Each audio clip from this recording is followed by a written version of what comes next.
एक बार की बात है। एक छोटे से गांव में रामू नाम का एक गरीब किसान अपने बेटे सोनू के साथ रहता था। रामू मेहनती था, पर उसकी जमीन बहुत कम थी, जिससे ज्यादा फसल नहीं हो पाती थी।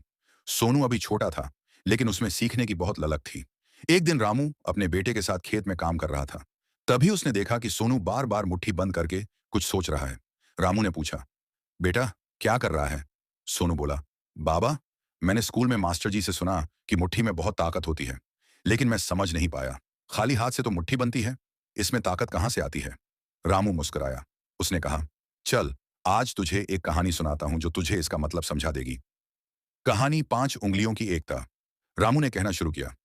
एक बार पांचों उंगलियां आपस में लड़ रही थीं। अंगूठा बोला, मैं सबसे जरूरी हूं, बिना मेरे कुछ पकड़ा नहीं जा सकता।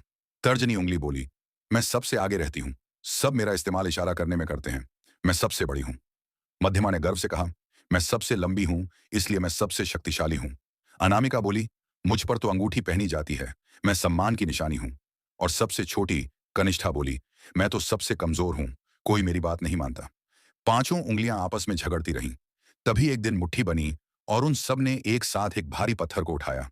सब चौंक गईं। अकेले कोई कुछ नहीं कर पाई थी, लेकिन मिलकर वे ताकतवर बन गईं। उस दिन से पांचों उंगलियां समझ गईं कि एकता में ही शक्ति है। कहानी का सार रामू ने सोनू से कहा, बेटा, जब तक हाथ खुला रहता है, उंगलियां कमजोर रहती हैं, लेकिन जब मुट्ठी बनती है, यानी सब साथ आते हैं, तो ताकत पैदा होती है। यही है मुट्ठी की ताकत। सोनू मुस्कुराया और अपनी मुट्ठी बांधते हुए बोला, अब समझ आया बाबा, मिलकर रहने में ही असली ताकत है। शिक्षा। इस कहानी से हमें सीख मिलती है कि अकेले हम कुछ हद तक ही कर सकते हैं, लेकिन मिलकर एकजुट होकर काम करने से बड़ी मुश्किल आसान हो जाती है।